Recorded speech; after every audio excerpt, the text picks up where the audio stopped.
12.3 비상계엄과 관련해 내란 우두머리 혐의로 기소된 윤석열 전 대통령의 마지막 재판이 진행 중입니다. 네, 내란 관련 재판이 병합되면서 함께 재판을 받는 피고인만 모두 8명이라 특검 구형과 최후 진술은 밤늦게 진행될 것으로 보입니다. 취재기자 연결합니다. 조경원 기자. 예, 사회부입니다. 네, 지금 어떤 절차가 진행되고 있습니까? 예, 오전부터 진행된 김용현 전 장관 측의 증거 관련 진술이 계속 이어지고 있습니다. 김 전 장관 측 오전 재판에서는 특검 공소 사실에 대해 견강부회, 자위적 해석의 픽션 등의 표현을 쓰며 잘못됐다는 취지의 주장을 했고요. 비상계엄과 그 이후 일련의 상황 역시 대통령과 국방부 장관의 정당한 직무권한 행사였다는 앞선 주장을 반복했습니다. 김 전 장관 측은 오후에도 여러 증거를 제시하며 계엄 당시 국회의원의 국회 진입이 막힌 적 없었다는 주장을 이어가고 있습니다. 네, 오전에는 증거조사 절차를 둘러싸고 김 전 장관 측과 특검 측의 실랑이도 있었죠.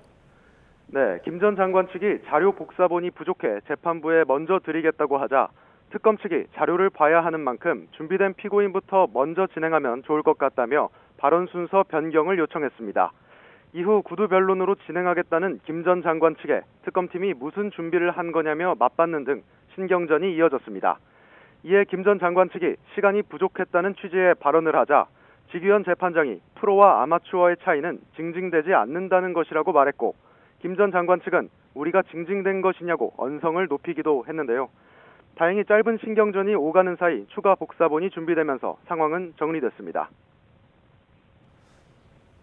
네, 아직 김 전 장관 측 증거 조사가 이어지는 상황이면 특검 구형은 언제쯤 이뤄질까요? 네, 상당히 늦어질 것으로 예상됩니다. 내란 혐의 재판이 병합되면서 오늘 재판을 받는 사람은 윤 전 대통령을 포함해 모두 8명이나 됩니다. 먼저 각 변호인들이 증거 관련 진술을 하고 특검 측 구형 절차가 진행되는데 가장 먼저 시작한 김용현 전 장관 측 진술도 아직 끝나지 않은 상황입니다. 오전 재판 말미에 각 변호사들이 증거조사 계획을 언급했는데 조지호 전 경찰청장, 윤승영 전 국가수사본부 수사기획조정관 등이 1시간가량씩 진행하겠다고 예고한 상황입니다. 윤 전 대통령 측은 마지막에 증거 관련 진술을 진행하겠다는 계획인데 여러 변호인들이 발언을 준비한 상태라 이 역시 상당한 시간이 소요될 것으로 보입니다.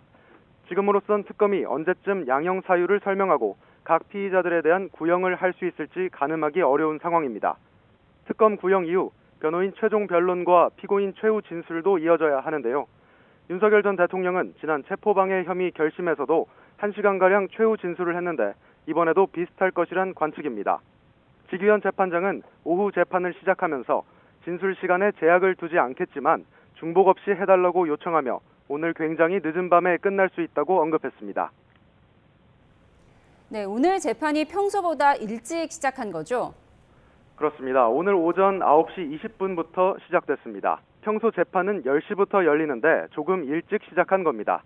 앞서 말씀드린 것처럼 내란 우두머리 혐의를 받는 윤석열 전 대통령뿐 아니라 김용현, 노상원, 조지호 등 모두 8명에 대한 재판이 한 번에 진행되는데요.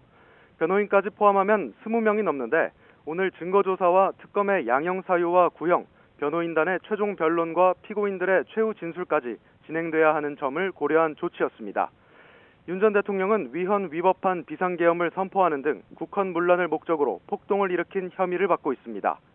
여기에 계엄군과 경찰을 동원해 비상계엄 해제 의결을 방해하고 우원식 국회의장과 당시 이재명 민주당 대표 등을 체포해 구금하려 한 혐의도 적용됐습니다. 네, 가장 큰 관심은 특검의 구형량일 텐데요. 어떻게 예상됩니까? 예, 내란 우두머리죄의 법정형은 단 3가지뿐입니다. 사형과 무기징역, 무기 금고형입니다. 그런데 특검팀 내부 분위기를 보면 무기 금고형은 이미 배제하고 있는 게 역력합니다.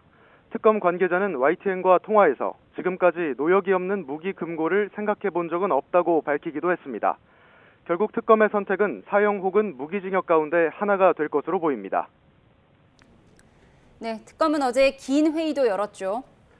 그렇습니다. 어제 오후 3시부터 조은석 내란 특검 주재로 특검팀 부장, 차장검사, 특검보 전원이 모여 강도 높은 회의를 진행했습니다. 6시간 가까이 늦은 밤까지 이어졌는데 결과는 알려지지 않고 있습니다. 다만 사형이냐 혹은 무기징역이냐를 놓고 논박이 이루어졌고 의견이 팽팽했던 것으로 전해졌습니다. 윤 전 대통령이 무력으로 민주주의와 법치를 짓밟으려 했다는 점에서 그리고 국민 여론을 감안할 때 사형 구형이 불가피하다는 주장이 있었던 반면에 실제 선고를 고려할 경우 무기징역을 구형해야 한다는 반대 입장도 만만치 않았을 것으로 보입니다. 내란 수괴 혐의로 재판을 받았던 전두환 씨의 경우에는 검찰이 사형을 구형했지만 재판에서 무기징역이 확정됐습니다. 지금까지 사회부에서 YTN 조경원입니다.